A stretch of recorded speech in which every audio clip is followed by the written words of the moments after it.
정답은 응석이가 심하게 울었기 때문입니다. 응석이는 무언가를 사달라고 할 때 뜻대로 되지 않으면 비장의 무기를 쓰곤 했는데요.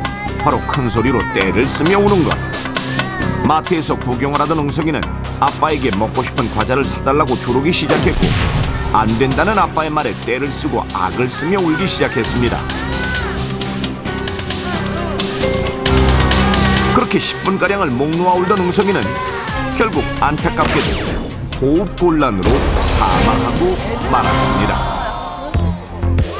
탄생의 순간 아이의 우렁찬 울음소리는 그 어떤 소리보다 반가운 소리죠. 그러나 그 울음은 아이들이 크면서 점점 떼를 쓰거나 분노를 표출하는 무기로 돌변해 부모를 곤욕스럽게 할 때가 많습니다. 특히 아이가 원하는 것을 제지시킬 때 악을 쓰며 온몸이 자지러지도록 우는 아이들을 한 번쯤 다 보셨을 텐데요. 심하게 우는 아이들을 보며 저러다 경기 일으키겠다, 혹은 저러다 숨 넘어가겠다라고 하는 말 다들 들어보셨죠? 그런데 정말 심하게 울다가 죽을 수도 있다는 사실 알고 계셨습니까? 물론 장례식장 등에서 심하게 울다가 실신하는 어른들은 간혹 보셨을 텐데요. 이 경우는 슬픈 감정이 과해지면서 일시적으로 자율신경계에 문제가 생겨 잠시 기절을 하는 것입니다. 따라서 성인들이 울다가 실신하는 것은 호흡곤란과는 무관하기 때문에 생명과 직결되지는 않으며, 이 경우엔 대부분 안정을 취하면 다시 회복이 됩니다. 그런데 성인과 달리 아이들의 경우 호흡을 조절하는 능력이 현저히 떨어지기 때문에 악을 쓰며 심하게 울 경우 숨을 제대로 쉬지 못해 호흡곤란으로 사망에 이를 수도 있다는 사실. 사람이 평소에 숨을 쉴 때는 공기를 들이마시고 내쉬는 것이 일정한 비율로 작용하는데, 이때 산소를 들이마시고 이산화탄소를 내뿜게 됩니다.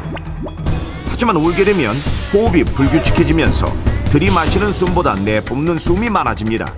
즉, 들이마시는 산소의 양이 현저히 줄어들게 되는데요. 뿐만 아니라 우는 행동 자체로도 몸속 산소를 매우 많이 소비하기 때문에 몸속 산소의 양은 급격히 떨어지게 됩니다. 이것은 지난 5월 위기탈출 넘버원을 통해 방송됐던 과하게 웃을 경우 호흡곤란으로 사망할 수 있다는 내용과 비슷한 원리로, 우리 몸이 제대로 유지되려면 몸속 산소가 99%로 유지돼야 하는데, 만약 산소의 양이 95% 이하로 떨어지게 되면 저산소증이 발생하고 90% 이하까지 떨어지면 매우 위험해지는 것. 이렇게 저산소증이 생기면 우리 몸은 약 5분만 해도 사망에 이를 수 있는데요. 산소를 필요로 하는 모든 장기의 기능이 떨어져서 맥박이 서서히 느려지다가 심장이 제대로 뛰지 못하고 결국 심장이 정지돼 사망할 수도 있습니다. 자, 그렇다면 실제로 사람이 울 때 몸속 산소의 양과 심장 박동은 어떻게 변하는지 지금부터 실험을 통해 확인해 보겠습니다. 실험의 안전을 위해 20대 건강한 여성 지원자가 실험에 참여, 몸속 산소의 양을 측정할 수 있는 산소 포화도 측정기를 부착한 후 평소처럼 정상적인 호흡을 할 때와 심하게 울 때 몸속 산소량이 어떻게 변하는지 비교해 보겠습니다.